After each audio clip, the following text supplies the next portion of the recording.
ہماری جاری تھی غیبت کے مسئلے پر.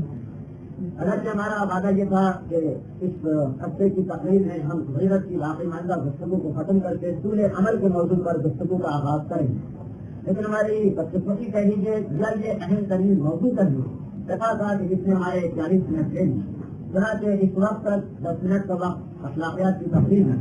اخلاقیات کی موضوع پر تقریر میں سے 10 منٹ کم ہو چکے اور اب بظاہر ایسا لگ رہا کہ اگر ہم دونوں موضوع کو ایک ساتھ شروع کریں تو دونوں موضوع جو ہے وہ پیچھا رہ جائیں. چنانچہ ہم غیبت کے موضوع کو مکمل کرنا چاہتے ہیں تاکہ یہ مکمل طریقے سے ختم ہو جائے تو پورے عمل کا موضوع شروع کرنے میں آسانی رہے. ہماری گفتگو جو آیت کی تلاوت ہم نے کی بظاہر اس آیت سے اب گفتگو کا ربط ملانے کی ضرورت نہیں، اس لیے کہ آیت آپ نے بار بار سنی ہوگی تقریباً تمام علماء کرام کی زبان سے. ان کنتم تحبون اللہ فاتبعونی، اے میرے رسول یہ پیغام پہنچا دیجیے کہ اللہ کی محبت بھی اس وقت تک فائدہ مند نہیں جب تک کہ رسول کے کردار کا استعمال نہ کیا جائے. تو بالکل عقلی اور منطقی چیز ہے کہ جب اللہ کی محبت بغیر اتباع رسالت کے بیکار، جب اللہ کی محبت بغیر عمل کے بیکار ہے تو رسول اور اہل بیت رسول کی محبت جو اپنے تمام تر فضیلت و مقام و مرتبے کے باوجود بہرحال خدا سے چھوٹے ہیں، خدا سے نیچے ہیں اور خدا نہیں. تو جب اللہ جیسی عظیم، اللہ جیسی علی، اللہ جیسی اعلیٰ ہستی کی محبت بغیر اتباع کے بغیر عمل کے بیکار تو یقیناً رسول و اہل بیت رسول کی محبت بھی اس وقت تک انسان کے لیے مفید اور کارآمد نہیں ہے جب تک کہ انسان اتباع نہ کرے،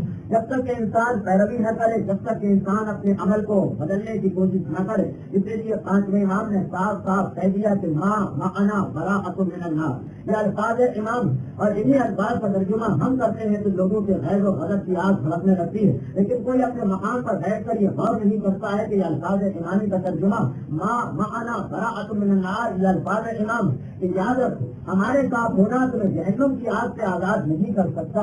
ماں معنا ہمارے ساتھ ہونا براءۃ من النار، نار سے جہنم سے تمہیں برات اور آزادی نہیں دلوا سکتا. تو امام یہ فرما رہے ہیں کہ خالی ہماری قدرت، خالی ہمارا ساتھ، خالی ہماری محبت تمہارے لیے جہنم کی آگ سے آزادی کا پروانہ نہیں جب تک کہ تم مکمل طور پر ہمارے ساتھ ہو، خالی زبانی طور پر ہمارے ساتھ نہ ہو بلکہ عملی طور پر بھی ہمارے ساتھ ہو. اس وقت تک اپنے آپ کو جہنم کی آگ سے آزاد نہ سمجھو. یقیناً روایت ہے کہ شیعہ نے ہدایت پر جہنم کی آگ حرام ہے، لیکن وہ شیعہ حقیقتاً شیعہ ہوتے تھے اور ویسا ہی شیعہ انسان کو بننا چاہیے. اور سب سے زیادہ اہم خصوصیت جو شیعہ کی بٹائی ہو، شاید جو واقعہ ابھی آپ کے ذہن میں ہو کہ 5ویں امام کے اصحاب اپنے منہ میں کنکر رکھا کرتے، اس لیے کہ 5ویں امام نے بار بار شیعہ کی تاریخ کے بتائی کہ جس کی زبان اس کے قابو میں وہ اپنی زبان کے قابو میں نہ ہو. شاید آپ کے ذہن میں وہ واقعہ بھی کہ جب 4ویں امام نے اپنے اصحاب سے کہا تھا کہ اپنے ہاتھوں پر کوئلے کا دیکھتا ہوا انگارہ رکھ کر بیٹھ جاؤ، اور اصحاب امام اتنے بڑے امتحان کے لیے اپنے آپ کو تیار نہ کر سکے تو 4ویں امام کے انتہائی جلال کی حالت میں الفاظ یہی تھے کہ یاد رکھو ہمارا شیعہ گنگا ہوتا ہے، وہ زبان سے کم بولتا ہے، عمل زیادہ کرتا ہے، اور وہ کوشش یہ کرتا ہے کہ جتنا کہے اس سے زیادہ کر کے دکھا دے. ایسا نہ ہو کہ جتنا کرے اس سے کہیں زیادہ وہ بیٹھ کر گفتگو کرے. گفتگو کم ہوتی ہے، عمل زیادہ ہوتا ہے. یہ شیعہ کی، یہ ایک مومن کی، یہ ایک وہی ہدایت کی پہچان. تو زبان کو اپنے قابو میں کرے اور اپنے آپ کو زبان کے قابو میں نہ ہونے دینا یہ ایک مومن کی سب سے بڑی صفت، یہ ایک مومن کی سب سے بڑی خوبی. اور زبان کے گناہوں میں سب سے بڑا گناہ یہ غیبت کا گناہ کہ جس سے بچنے کی بار بار تاکید کی گئی. اور روایت 6 امام کی یہی ہے کہ یاد رکھو جس مقام پر تم بیٹھ کر لوگوں کو دیکھو کہ وہ غیبت کر رہے ہیں، جس مقام پر بیٹھ کر تم لوگوں کو دیکھو کہ کسی مومن کی برائی کر رہے ہیں. اب غیبت کی ایک اجمالی تاریخ بتا کر اس روایت کو ہم بیان کریں تاکہ بات بالکل واضح ہو جائے. غیبت کا مطلب یہ ہے کہ کسی مومن کی کوئی ایسی برائی بیان کرنا کہ جو اس کے اندر حقیقتاً موجود ہے اور اگر اس کے کانوں تک اطلاع پہنچ جائے تو اس کو دلی تکلیف پہنچے. اس عیب کو، اس برائی کو، اس خرابی کو بیان کرنا غیبت کہلاتی.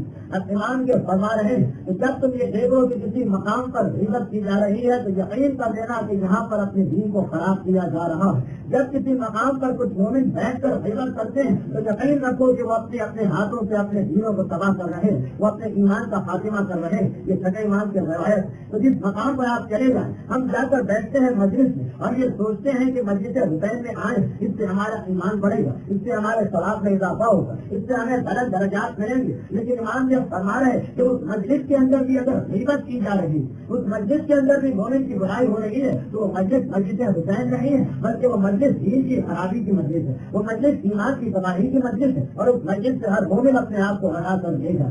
تو سب سے زیادہ اور سب سے بدترین گناہ یہ غیبت ہے, جو بڑے سے بڑے واجب کام کو تبدیل کر کے بڑے سے بڑے حرام کام میں مبدل کر دیتا ہے. روایت یہی ہے کہ مسجد میں جانے والا بے انتہا ثواب حاصل کرتا ہے, اور ثواب کی انتہا یہ ہے کہ جب کسی نے پوچھا کہ یا رسول اللہ, میری تمنا یہ ہے کہ کہیں سے مجھے جنت مل جائے اور میں جنت کے اندر کچھ وقت گزاروں, تو پیغمبر فرماتے ہیں کہ اگر جنت میں بیٹھنے کی آرزو ہے تو مسجد میں جا کر کیوں نہیں بیٹھتا ہے. مسجد اللہ کے نزدیک اتنا ہی ثواب رکھتی ہے جتنا جنت میں بیٹھنے کا ثواب ہے, لیکن شرط یہ ہے کہ تو اپنی جنت کو اپنے ہاتھوں سے جہنم میں تبدیل نہ کر. حیران ہو کر پوچھا کہ یا رسول اللہ, جنت کو جہنم میں تبدیل کرنے کا طریقہ کیا؟ تو کہا کہ یہی کہیں ایسا نہ ہو کہ مسجد میں بیٹھ کر ایسی باتیں کہنے لگے کہ جو پہلے حرام میں شامل ہے. تو یہ غیبت کرنا یہ بہترین سے بہترین مقام کو بدترین مقام میں تبدیل کر دیتا ہے. یہ روایت جو ابھی بیان کی گئی اصول کافی کی جلد 2 کی روایت. تو غیبت سے ہر مقام پر مومن کو اپنے آپ کو بچانا چاہیے. اور روایت یہ ہے کہ یہ غیبت اتنا بڑا گناہ ہے.